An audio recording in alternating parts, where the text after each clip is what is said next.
features that, including the analytics and all that stuff. I think up on one of your slides you had ease of use as a cross for WhatsApp and a tick for this, but yeah, I actually go back to that slide so then things may get a little better there.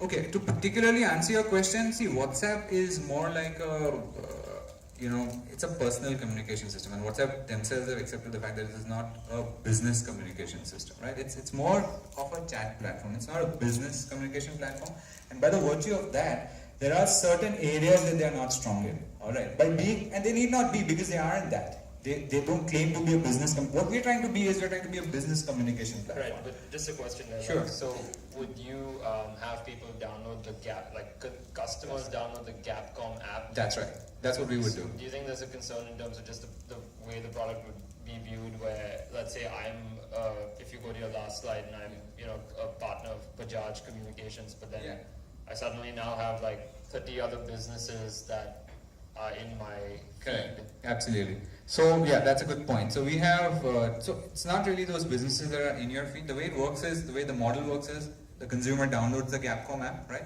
And he searches for the app that he's looking for. Okay. And these apps could be password protected depending on the owner's preference. If he wants to secure his app, he'll say my app is access protected, so only my customers can download my app and nobody else, right? So he could, password protect it. What Gapcom works as an app, what it does is it's two things. One is it's like a mini search engine which searches the apps that are built on the Gapcom platform, and two, it's just a simple container sort of an access point. Okay, so if I want to download, let's say somebody builds an app, I'm a small SME and I've built my own app, right? And my app is sitting on the Gapcom platform. For the consumer, he downloads the Gapcom app, he looks for my app, okay? That's it. Once he looks for my app, once he finds my app, I just tap on that app and that app opens up. I would invite you guys to actually take a look at it. I mean, you could download the Gapcom app and look at it. But yes, it's necessary for him to download the app, yes. To just complete the whole story, we also have a second model where if you say that, no boss, I want full control of my app, okay? I don't want my app to sit inside the Gapcom app, right? I want my app on my own and I want to actually put it up on the store myself.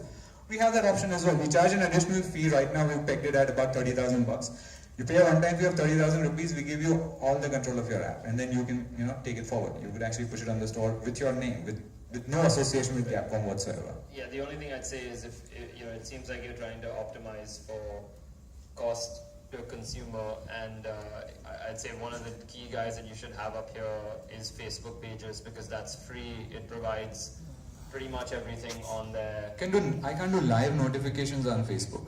Yeah, so there are small trinkets that people may not be wanting to pay $20 a month or $200 a month when they can do the basics of analytics, marketing.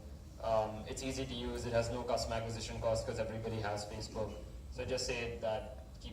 Probably keep that up on the slide. Sure, I take that point, but pardon my interjection here. But the only thing with Facebook is, it's again it's a public forum, right? And what happens is everybody sees what's going on out there. Suppose I want to reach out to my consumer and I want to wish him a birthday message, for example, right? I can't do that on my Facebook page, right? I need to have access to that customer's Facebook page, which the customer may not be comfortable doing, for all you know. Okay, I have a business association with a brand, and I want the brand to only know so much about me. I don't want the brand to see what I'm doing on Facebook for whatever reasons, right? So in that scenario, what happens is I'm letting the brand in on too much of information about myself, which I may not be comfortable doing. That's where Facebook Messenger comes in, where what they're doing is they're trying to make that a business communications platform.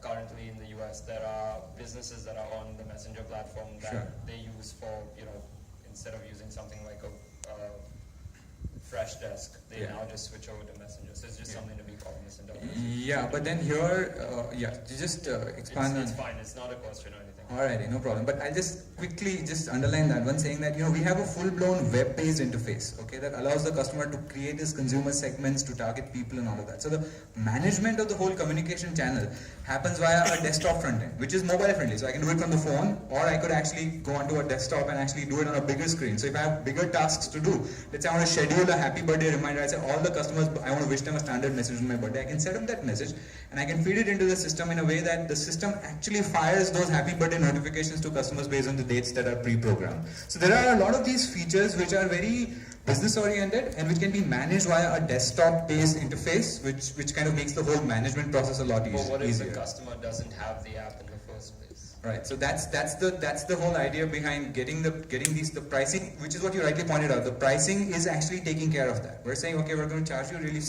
small amounts, but if you want to be on the platform, you're going to tell your customers to download this app, and that's how it works. Alternatively, if you want your own app, fine. I mean, you pay $30,000 or whatever is the right price for it, and you get going with your own app on your own on Google and Apple stores, and that's fine too. So largely that's what it is. Yeah. Thank you. Thanks, guys. Thank you.